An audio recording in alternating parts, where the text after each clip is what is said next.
episode of Talk of the Town here at mycountylink.com as we take a look at interesting people around not only Darke County but also West Central Ohio.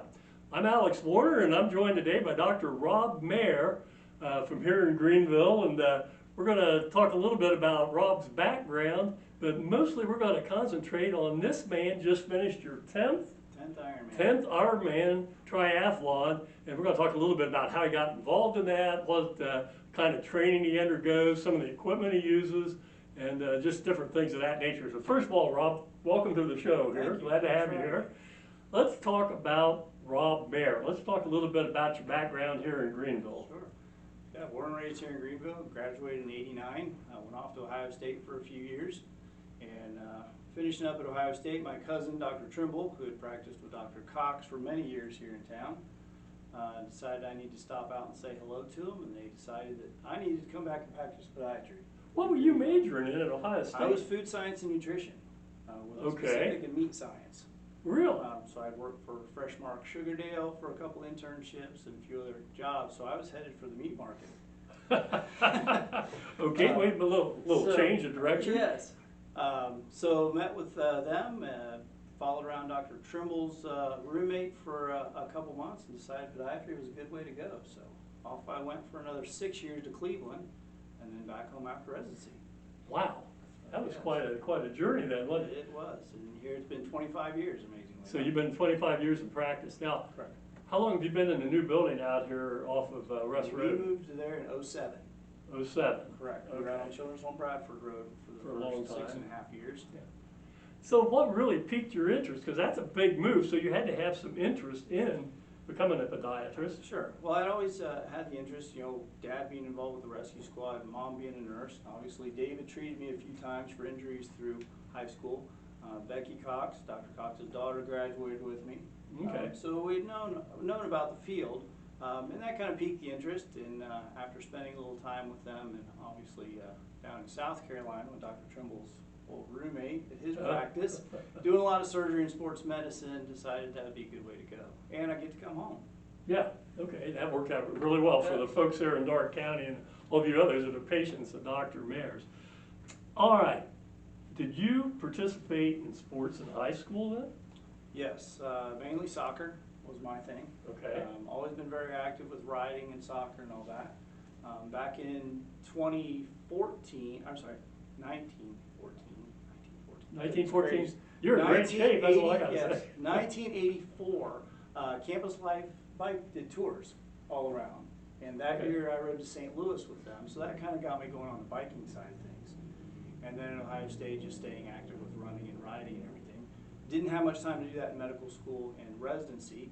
I'd been on a wilderness medicine tour with an Ironman triathlete who kind of talked it up and got me interested. Mm-hmm. Back then, you actually had to sign up a year in advance for an Ironman. Really? So Why? I kind of got lucky and signed up and got into Lake Placid for 25. So yes. So you said you were riding and playing soccer. Did you run track or cross country or anything? No, just for the soccer. Just for the soccer, Yes. Okay.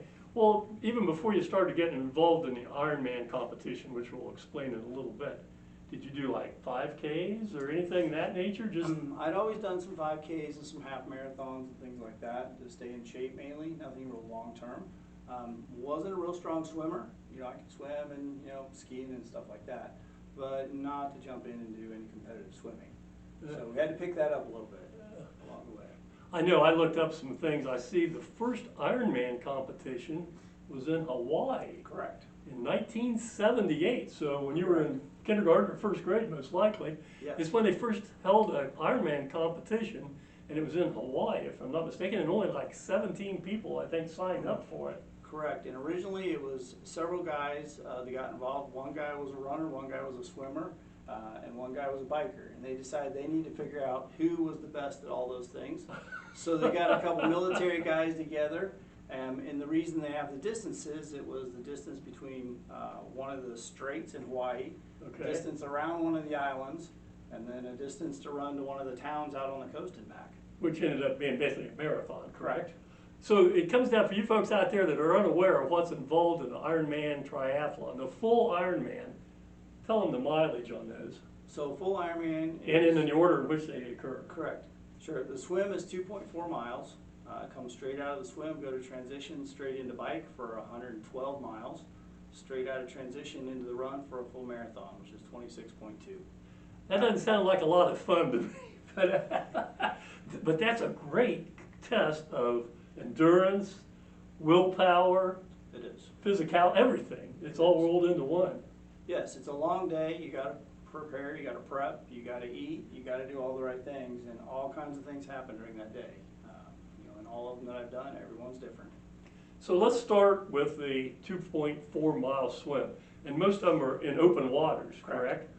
How do you prepare for that? What do you do to get ready to do that? 2.4 miles, folks. You know, Sure. My idea of swimming is going down to the end of the pool at home, turn on the Reds game on the radio, then swim back to the other end and get a beer. Now, I don't know if that's part of your training. I do 90% of my training at the Y here in town. That's where I do it.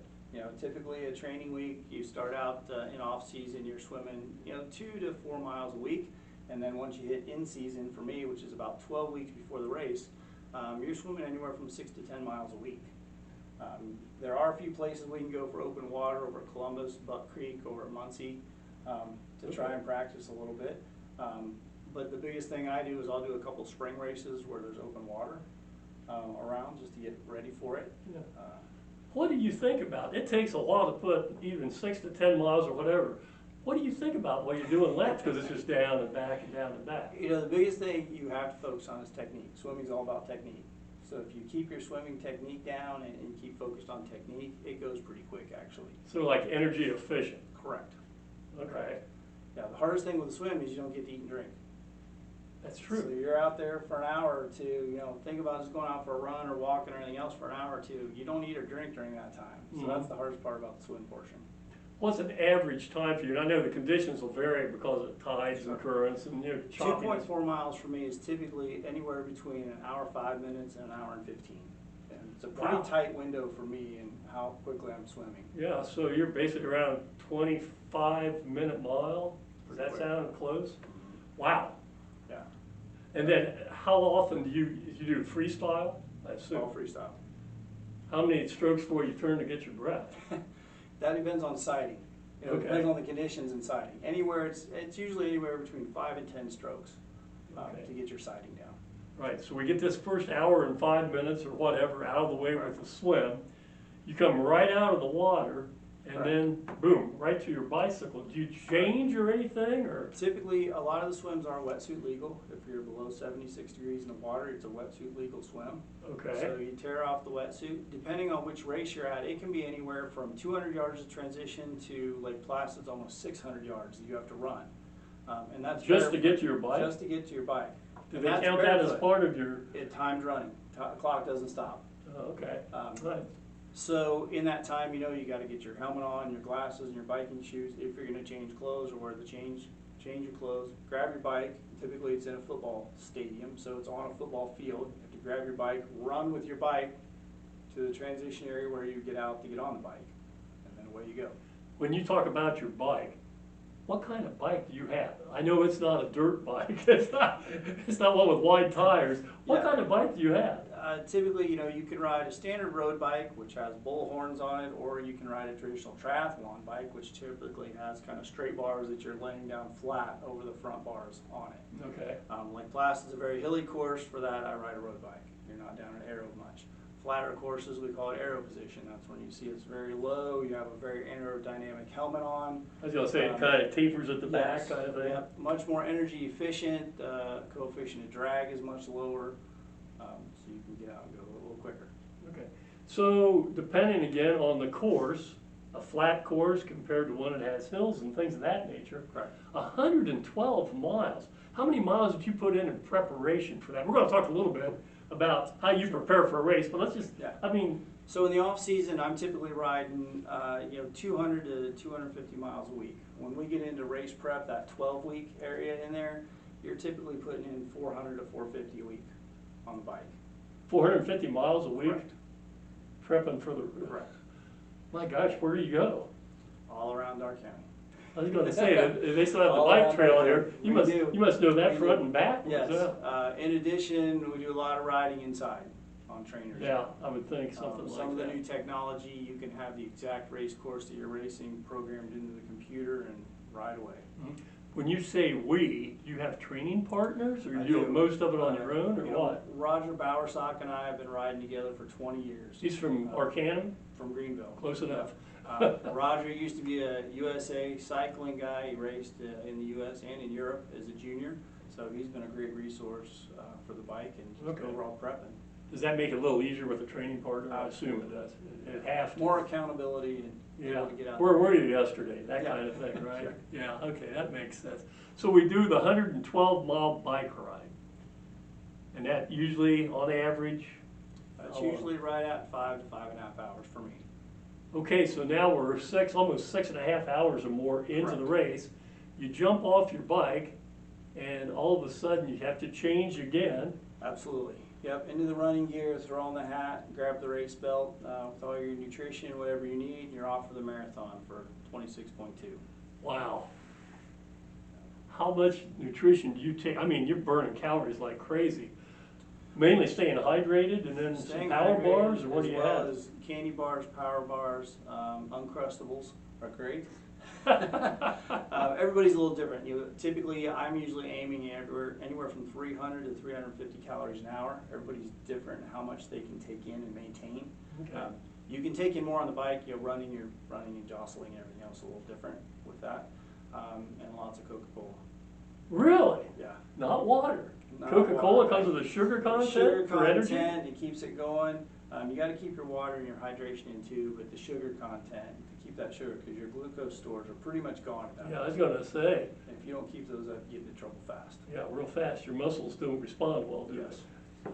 All right, so you've done 6.5 hours or so, the swim, the 112-mile bike ride, and you're into the marathon portion of it. Correct.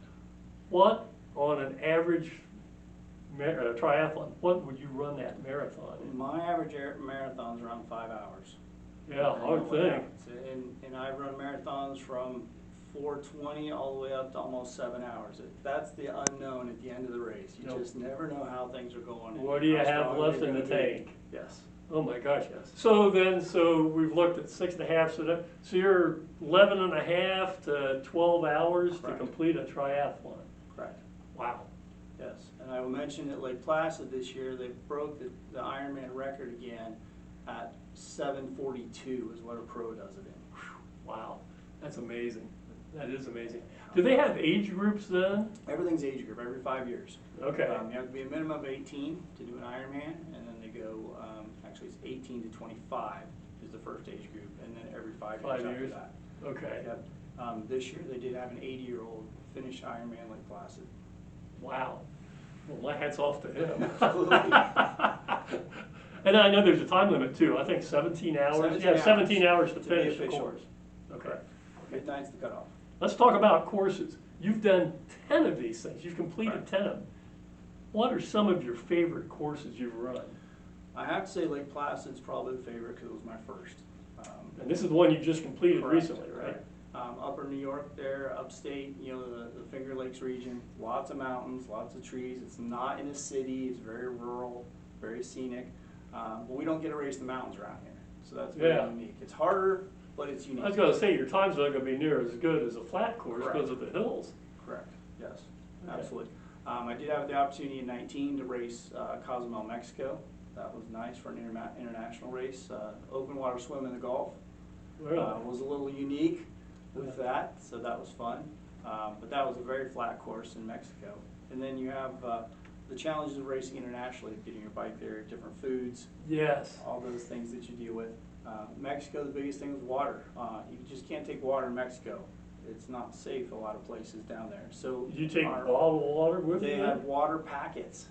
They were plastic pouches of water that Okay. they gave you throughout the course and the race, which was very unique for that race, trying to figure out how Wow. much water to get down and things. Okay. So Cozumel, Lake Placid, name a couple others you've been involved in. Arizona, Colorado, and Florida.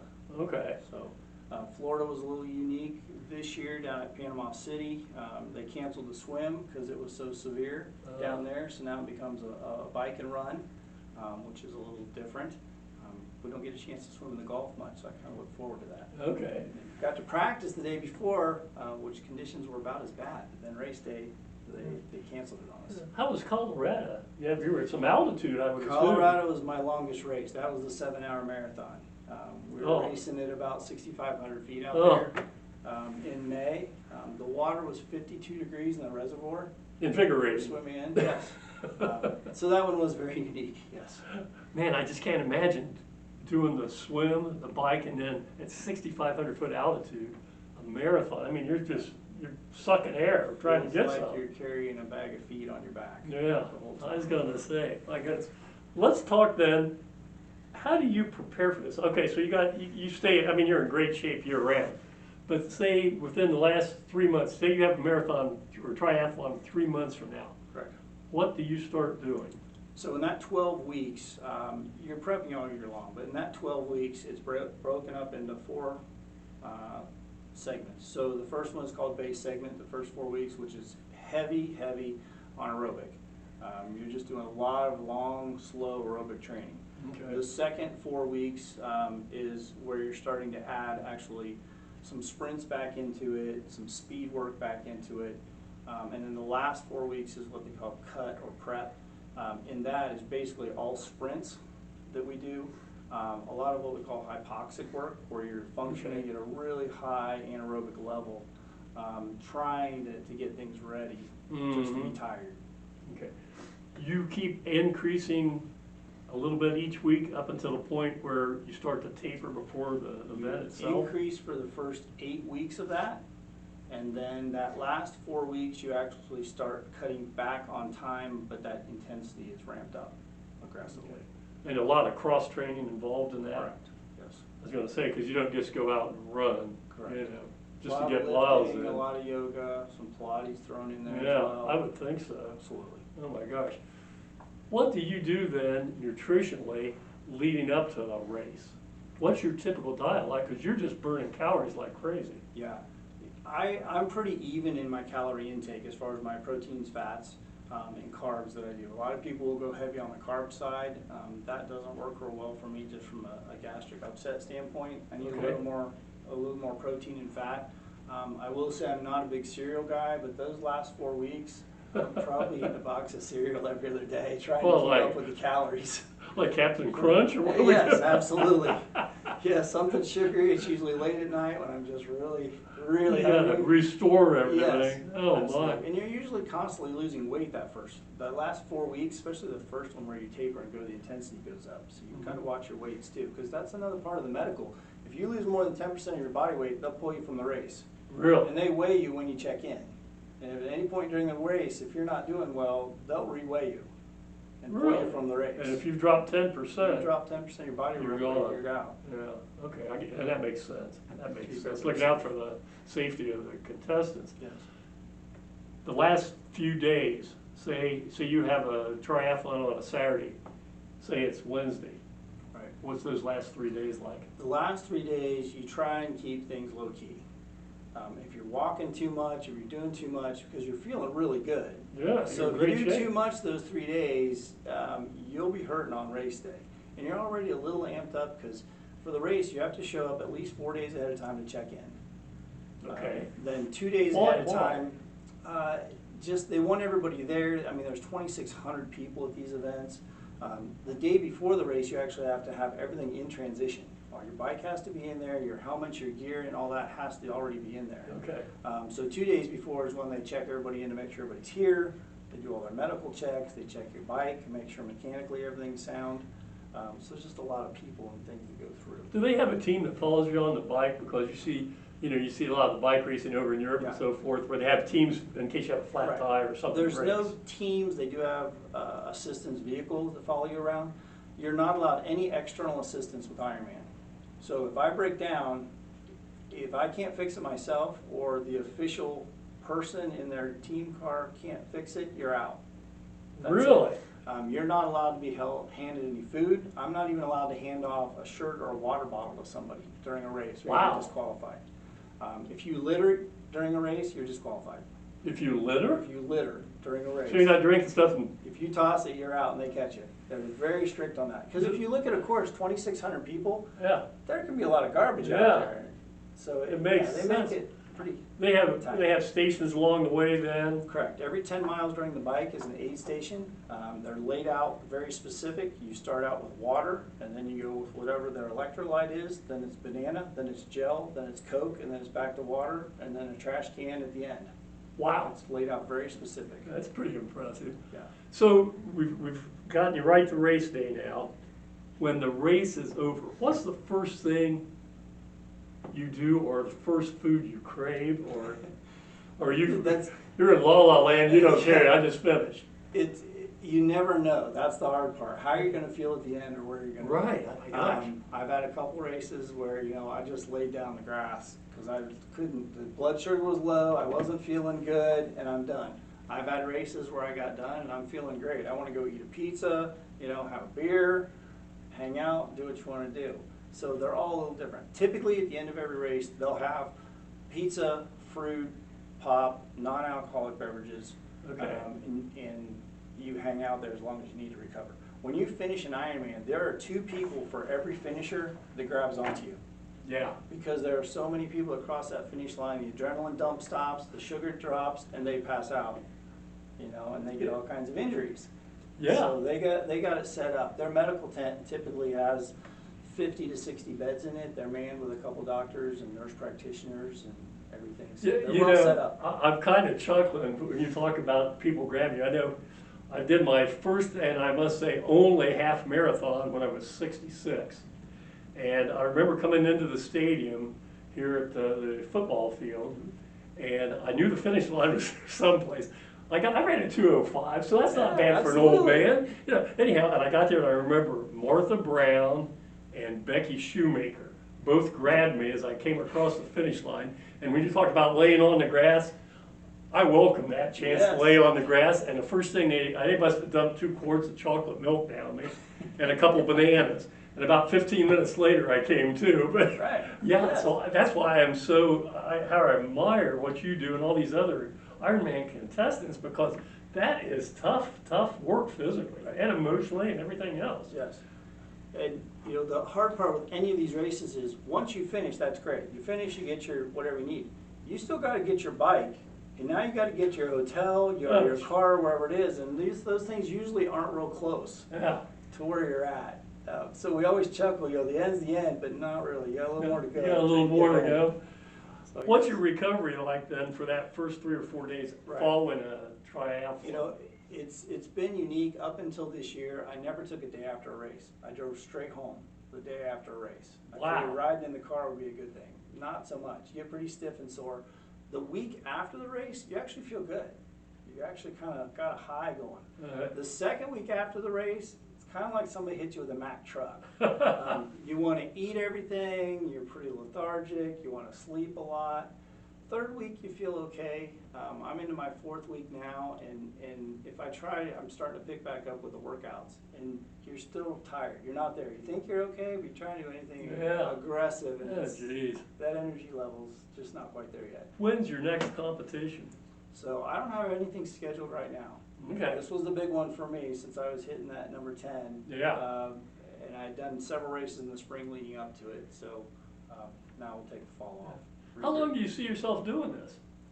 I mean, you're going up through age groups? Yeah, absolutely. You know, the last couple of years I backed off to, you know, 1 every 5 years. You're really putting it in. Because it's been so busy with things. So I always try to, you know, give myself a good couple months after each race before because I always say, oh yeah, let's just go do it right now. Kind of the race high thing. But then reality of work and activities and everything sets in, right. It's busy again. So probably another 5 years. We'll think Yeah, about I that. got a feeling you're going to be in that Masters Let's see where we're at. division Yeah. here sometime. Sure. And they don't give you any breaks on that. I mean, it's No. either all or none, right? Correct. Now, there's other kinds of Ironman competitions. There's the Ultra. Correct. What are some of those others that are really extreme? Yeah, you know, the adventure race series that's out there now where these guys are doing, you know, double Ironmans, triple Ironmans, but they're doing them all on trail, all on mountain bike. Okay. you know, they have the Summit to Sea out in Seattle, where you start at the top of one of the mountains and you paddle all the way out to Puget Sound, one of the islands. Oh, you out paddle? there. Yep, that's what Okay. we're doing now. It's kind of neat. Of course, Escape from Alcatraz is the big triathlon that, you know, jump off the boat and swim across the straits to San Francisco. And Oh my part of gosh. that is, I'm not specific on their stuff in San Francisco, but there's something called sand steps out in San Francisco, where you come up from the beach and it's like 141 sand steps Oh. that they do as part of that triathlon. Oh. So there's some real extreme.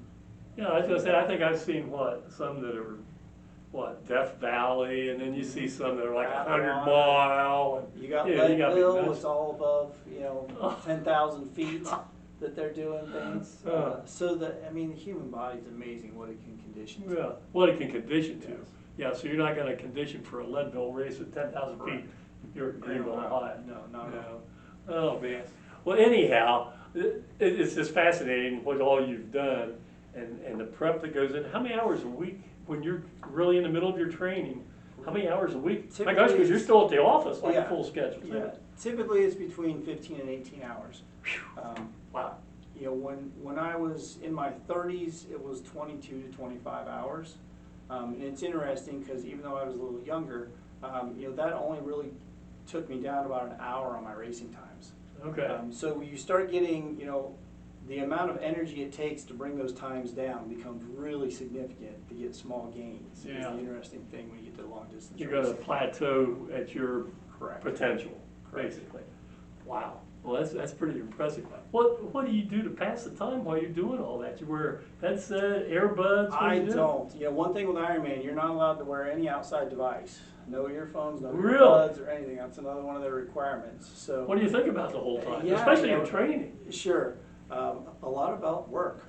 I hate to say that. You try and get a little break from work, but that's a good time to kind of plan things out and make sure things are where Yeah. they need to be and get it done. Oh, wow. Yeah.